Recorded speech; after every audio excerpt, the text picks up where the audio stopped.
Alors début de mandat, des changements dans la vie personnelle quand même, puisque jusqu'au 19 juin au soir où j'ai été élu député, j'étais encore instit.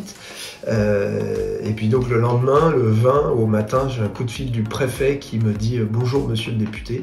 Donc voilà, ça fait un petit peu bizarre. Donc je n'étais pas en classe le lundi 20, j'ai été remplacé, ce qui n'arrive pas toujours dans l'éducation nationale, donc ça c'était la bonne nouvelle pour mes élèves en tout cas. Et donc j'ai quitté mes élèves avec qui je montais un opéra encore la semaine d'avant, et je suis passé à une autre forme de spectacle puisque je suis arrivé dans l'hémicycle. Alors dans l'hémicycle c'est un peu particulier puisque les acteurs sont dans les gradins, ce sont les députés et qui votent les lois, et qui votent les lois parfois jusqu'à très tard. Je crois que la deuxième semaine nous avons siégé 60 heures dans l'hémicycle jusqu'à 6 heures du matin parfois. Voilà, donc c'est des conditions de travail un peu spéciales, et on se retrouve à dormir au bureau. Avant, quand j'étais instit, j'avais le bureau chez moi pour les corrections, les préparations, puis maintenant je dors au bureau. Voilà, et alors c'est quand même un spectacle un peu spécial puisque quand ça se termine, on a voté des lois qui peuvent changer la vie des gens dans le bon sens ou dans le mauvais sens.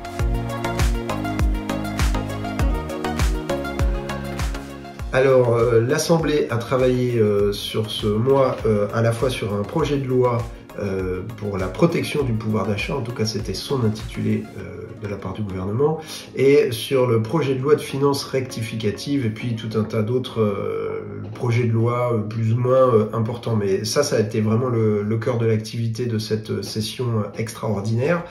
Alors, ces deux textes faisaient partie du paquet pouvoir d'achat. Alors en fait, dedans on a des rêves, c'est des primes. Donc on a multiplié par 3 le plafond de la prime, mais donc ça fait toujours aucun euro sonnant et trébuchant dans la poche des gens. On a un certain nombre de renoncements, des renoncements à augmenter le SMIC et les salaires en général, des renoncements à taxer les super profits, des renoncements à bloquer les prix des produits de première nécessité ou des loyers. On a des certitudes par contre, c'est qu'on va affaiblir les services publics puisqu'il y a tout un tas d'exonérations fiscales, et on va aussi affaiblir la Sécu puisqu'il y a des exonérations de cotisations sociales. Et puis par contre il y a des cauchemars bien réels, notamment sur le plan écologique, puisque c'est un projet de loi qui était censé parler du pouvoir d'achat mais qui va relancer la production d'électricité par le charbon et l'importation du gaz naturel liquéfié, dont une bonne partie viendra des États-Unis, qui le produit à partir de gaz de schiste.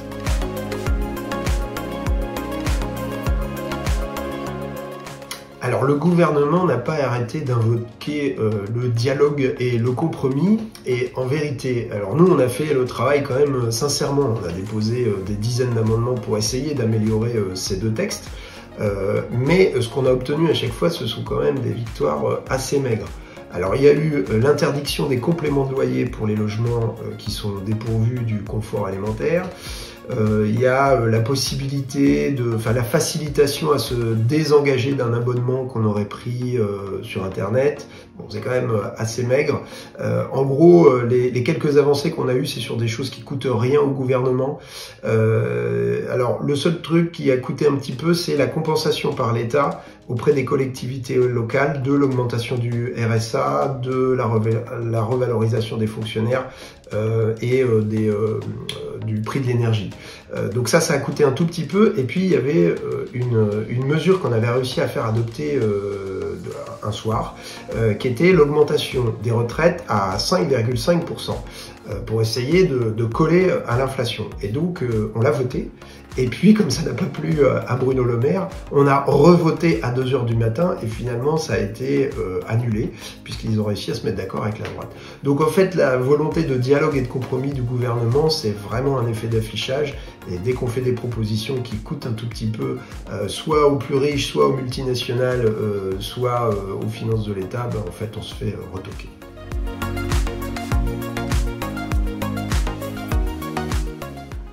Alors, le groupe LR, en fait, a systématiquement voté avec le groupe Renaissance et l'ensemble des groupes, en fait, qui constituent la Macronie, que nous on appelle la minorité présidentielle, parce que de fait, même si c'est le groupe qui est le plus nombreux, en vérité, quand on additionne les oppositions, les macronistes sont minoritaires. Et donc, ils sont obligés de chercher des alliances. Auprès de qui sont-ils allés les chercher? Auprès du groupe des Républicains. C'est ce qui fait que, finalement, on sort de cette séquence avec des textes qui penchent complètement à droite. Donc on se retrouve quand même dans cette situation un peu ubuesque où le groupe LR qui est arrivé, qui est le 4e groupe en nombre de députés à l'Assemblée nationale, c'est un peu lui qui est le faiseur de roi sur les textes. Après, il y a l'attitude du groupe Rassemblement National qui est quand même intéressante, puisque sur des amendements, ils essayent de jouer leur petite musique singulière et de faire croire qu'ils n'ont rien à voir avec la Macronie. Et en vérité, à la fin, ils ont refusé d'abord de voter l'augmentation du SMIC qu'on avait proposé, ou le rétablissement de l'ISF qui a été proposé par les groupes de la NUP, l'ensemble des groupes de la NUP. Et par contre, sur les textes finaux, finalement, ils finissent par voter avec la Macronie. Donc, bon, c'est pas vraiment une opposition.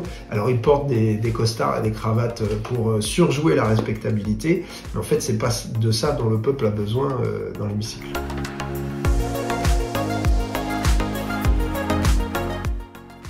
Alors dès le début, dès la semaine de mon élection, on est retourné dans certains quartiers de la circonscription pour aller remercier les électeurs, et puis voilà, on a pu compter sur eux, leur dire qu'ils allaient pouvoir compter sur moi. C'était vraiment un moment très chouette. Voilà. Deuxième chose, on a commencé à répondre aux sollicitations qui sont arrivées, de mails de gens de la circonscription qui peuvent rencontrer des problèmes de logement, des problèmes des élèves de 3e qui trouvent pas de lycée, des élèves qui viennent d'avoir leur bac qui n'ont pas trouvé de place avec Parcoursup. Donc à chaque fois on écrit des courriers pour essayer de soutenir ces demandes. Après, j'ai participé, je me suis rendu sur des initiatives où j'ai été invité, par exemple à Torcy, là, ce mercredi, où il y avait une très belle initiative pour lutter contre les rixes entre bandes des quartiers. J'ai répondu à quelques invitations officielles, j'ai rencontré le sous-préfet, j'ai fait ma première cérémonie officielle, c'était une cérémonie de naturalisation de 55 personnes qui sont devenues français, donc ça a été l'occasion d'apprendre à mettre mon écharpe à l'endroit. Voilà, c'était vraiment une belle cérémonie. J'ai rencontré le préfet à 2 reprises déjà, donc on a pu évoquer à la fois les dossiers de l'ensemble du département et de la circonscription en particulier, et je dois le revoir voilà, dans un délai raisonnable. Et puis on a déjà commencé à prendre tout un tas de rendez-vous pour la rentrée. Le mois de septembre est déjà bien plein de rendez-vous en circonscription qui devront s'additionner au travail parlementaire.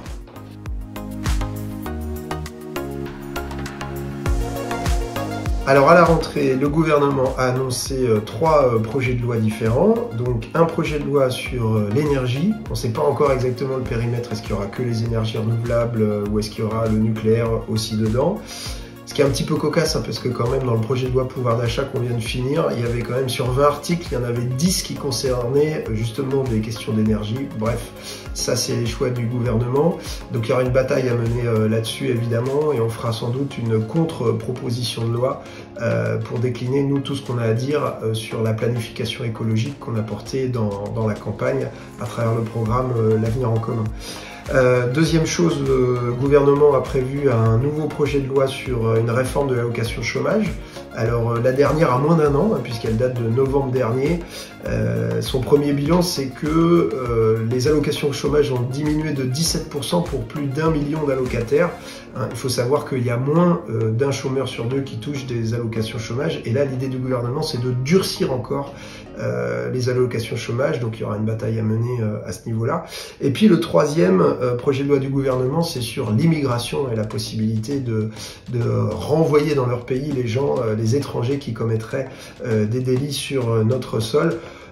Alors, Monsieur Darmanin a expliqué qu'il allait repousser ce texte pour qu'on ait le temps d'un grand débat de 2 mois dans toute la nation pour parler de cette question. Bon, on voit bien en fait la stratégie qui est la sienne. C'est comme ils ont peur que la rentrée se fasse sur le terrain social, puisqu'en fait assez rapidement les gens vont se rendre compte qu'en termes de pouvoir d'achat il n'y a rien, que sans doute les prix de l'énergie continuent d'exploser, que l'inflation augmente y compris sur le prix du panier. Il va bien falloir parler d'autre chose, et quand même l'immigration c'est parler c'est le sujet qui permet d'éviter de parler de ce qui fâche. Donc nous, on va mener la bataille à l'Assemblée. Alors quand je dis nous, c'est à la fois le groupe de députés de la France Insoumise, et j'en profite pour dire que je suis très fier d'appartenir à ce groupe. Je connaissais à peu près la moitié des 75 députés qui ont été élus, donc j'étais content de les retrouver dans l'hémicycle après avoir mené de longues batailles avec eux. Mais il y en a aussi une bonne moitié que je connaissais pas, et je me rends compte qu'ils sont pas là par hasard, parce que franchement à chaque fois on voit qu'il y a de la qualité dans les interventions. Et puis je dis nous, c'est aussi l'intergroupe de la NUP, donc avec les communistes, les socialistes et les écologistes, où dans l'hémicycle, même si on n'a pas forcément tout à fait la même manière d'intervenir, en vérité sur le fond on est très complémentaires et très solidaires, notamment dans les attaques qui ont eu lieu cette semaine. Un ministre qui nous a quand même accusé d'antisémitisme dans l'hémicycle sans le moindre début de preuve, que ce soit en termes de discours ou d'actes, alors que évidemment nous battons régulièrement contre l'antisémitisme. Donc voilà, la NUP a su faire preuve de solidarité depuis le début, et ça va continuer, notamment à la fin du mois d'août. Nous, à la France Insoumise, nous avons nos universités d'été à Valence, et il y aura un temps consacré à la NUP où les autres partis seront invités, et réciproquement, il y aura des insoumis qui vont se rendre dans les universités d'été du PS, du PC, des Verts. Donc ce travail va continuer. Vous pouvez compter sur nous là-dessus, mais je pense que nous, il va falloir qu'on compte aussi sur les gens pour être mobilisés dans la rue, parce qu'on voit bien qu'en fait le rapport de force à l'Assemblée issu des élections législatives, en fait, il fige un petit peu les choses, pardon. Et ce que j'ai expliqué tout à l'heure du LR qui vient en force d'appui de la Macronie et du Rassemblement National qui fait beaucoup de bruit pour rien, voilà, ça va pas suffire pour faire changer les choses, pour faire voter des lois qui vont dans le bon sens, je pense. Donc, il faut la bataille à l'Assemblée et il faudra la bataille dans la rue.